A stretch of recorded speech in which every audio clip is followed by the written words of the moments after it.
Hello and welcome to episode 107. This shorter episode is one of my occasional forays into fantasy.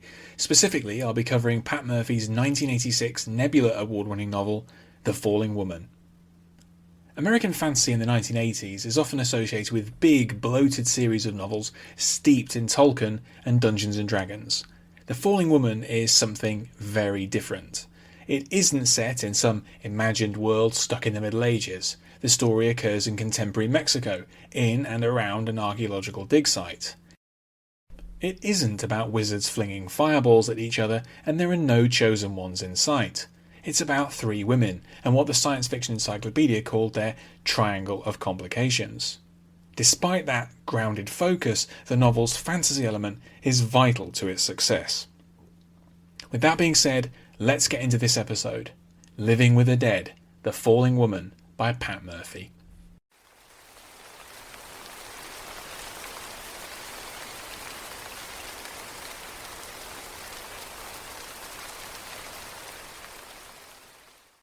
Elizabeth Butler is an archaeologist who is shunned by her colleagues, but successful both in the field and as an author. What no one else knows is that her excavations and popular books are made possible by a unique gift. When she's in the proximity of dig sites in Mexico, she can see Mayan people from the distant past going about their business as they did 1,000 years earlier. This ability to look into the past belongs to Elizabeth alone, or so she thinks. Published in 1986, The Falling Woman is the second novel by Washington-born American author Pat Murphy. It would go on to win the 1987 Nebula Award for Best Novel, beating out books by authors including Greg Bear, Gene Wolfe, and David Brin. A unique contemporary fantasy, it's set in the archaeological site of Chaltun in Mexico's Yucatan Peninsula, and the nearby city of Merida. Also an entry in Galanx's Fantasy Masterworks line, it deals powerfully with themes of belief, family, femininity, and mental illness. The dominant presence in The Falling Woman is the difficult, antisocial, but brilliant archaeologist Elizabeth Butler.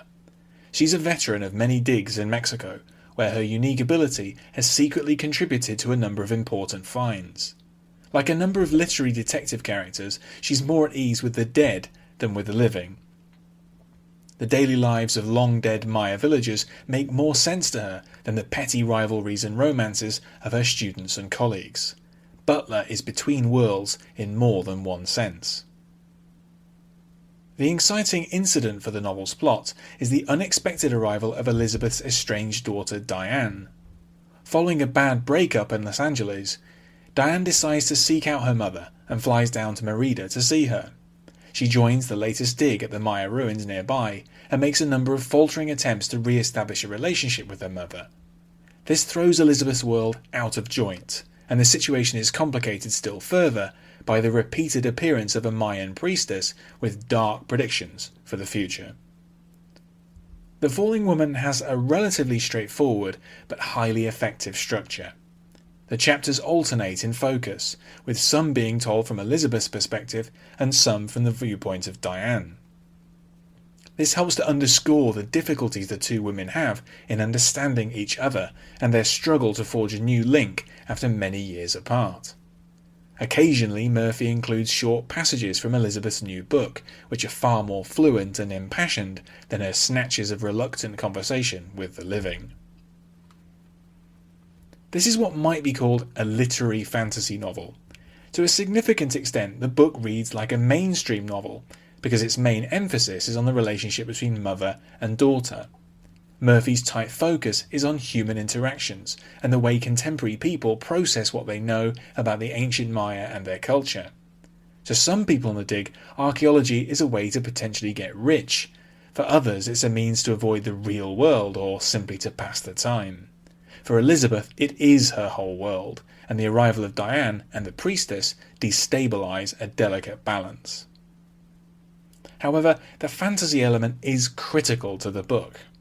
The ability to perceive the dead at the dig site is something which grows into a link between mother and daughter. The dark premonitions and exhortations of the priestess drive events in a way which could threaten the lives of both Elizabeth and Diane.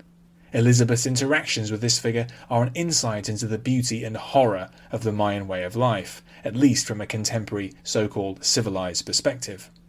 The priestess has an unsettling experience of womanhood, motherhood, and community, which challenges what the characters living in the 1980s think they know.